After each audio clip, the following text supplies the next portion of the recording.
role you were put in. What was it like just to have this performance tonight in an NBA Finals game for you? Yeah, I mean, it was cool.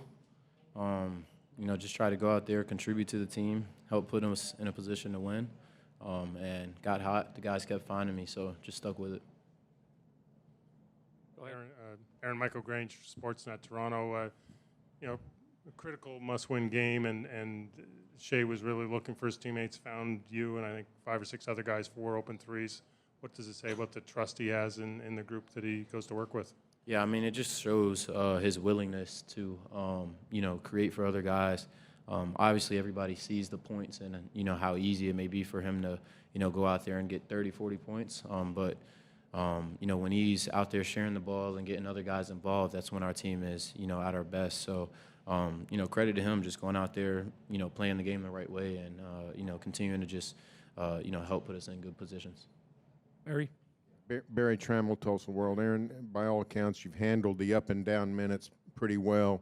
But internally, how do you deal with it? You can't like it to, not play in a game, play a little. So how do you deal with it, especially when the games get to this big stage? Yeah, I mean, obviously you're not going to like, the downside to, low minutes or, not playing consistently, a lot every night. But it's the NBA. There's a lot of highs and lows. There are other guys who are going through similar things and guys who have, just kind of earned their rights. So understanding that, I'm still blessed to be in the NBA and do what I love. And at this level, you can't take it for granted. So just continue to stay ready and take advantage of, the opportunities I get. Nick in the center.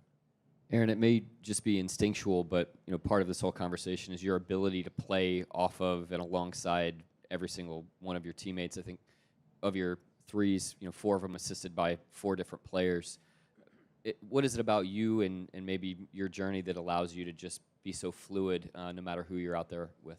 I mean, just having learned, I think I've been in every different position, whether that's having the ball in my hands, being a second, third, fourth option, and, even coming off the bench. Regardless of what's asked for me, I think I've just kind of had experiences. So regardless of what's asked for me tonight, regardless of what's asked for me, come Wednesday, just being ready and, going out there and wanting to win first allows me to just, be myself. Over on the right. Yeah, Aaron, Myron Patton, OKC Sports Radio. You've had some big scoring nights this season, but this is your first NBA Finals. Just I wonder if those big scoring nights the regular season help you adjust to this easier, I guess.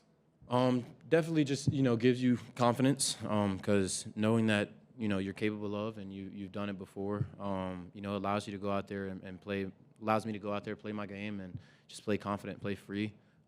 It also kind of just, I think, allows my teammates to trust me and find me at times when I get going. So definitely plays a factor.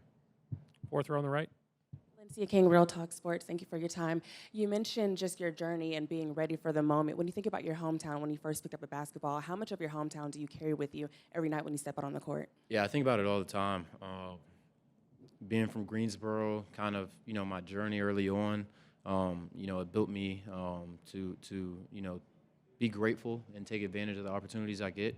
The teams that I played for and I was kind of like a late bloomer.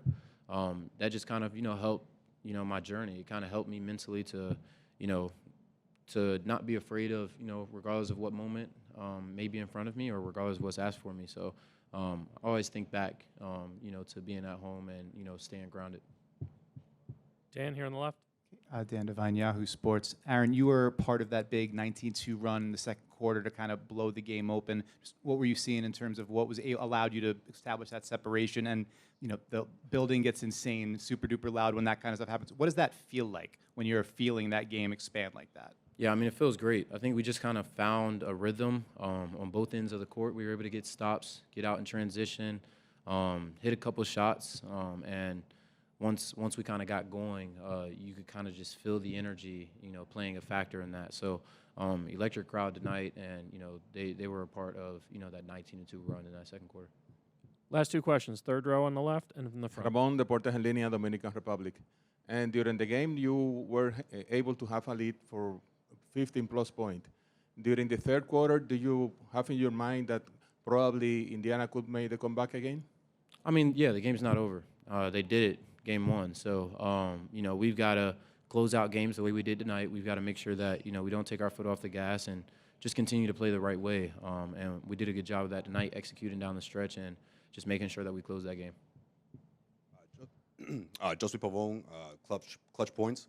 Aaron, we talked about, you know, the big scoring nights you had during the regular season and, you know, coming into this game, or I should say throughout this entire postseason. Is there an ups and downs kind of flow to that in the sense that you're sort of itching to put a performance together like this? Or is it just sort of those, any game, this could happen, and that's your mindset going in? Yeah, I mean, win-first mentality for me. So not thinking about, you know, how many points I'm going to score or what it looks like. Just want to go out there and play more than anything. So if I score 0 points but I get 15 rebounds and I'm playing 20 minutes, I'm happy. You know, not itching to have a big game by any means, just, you know, trying to help the team win. Thank you. Thank you.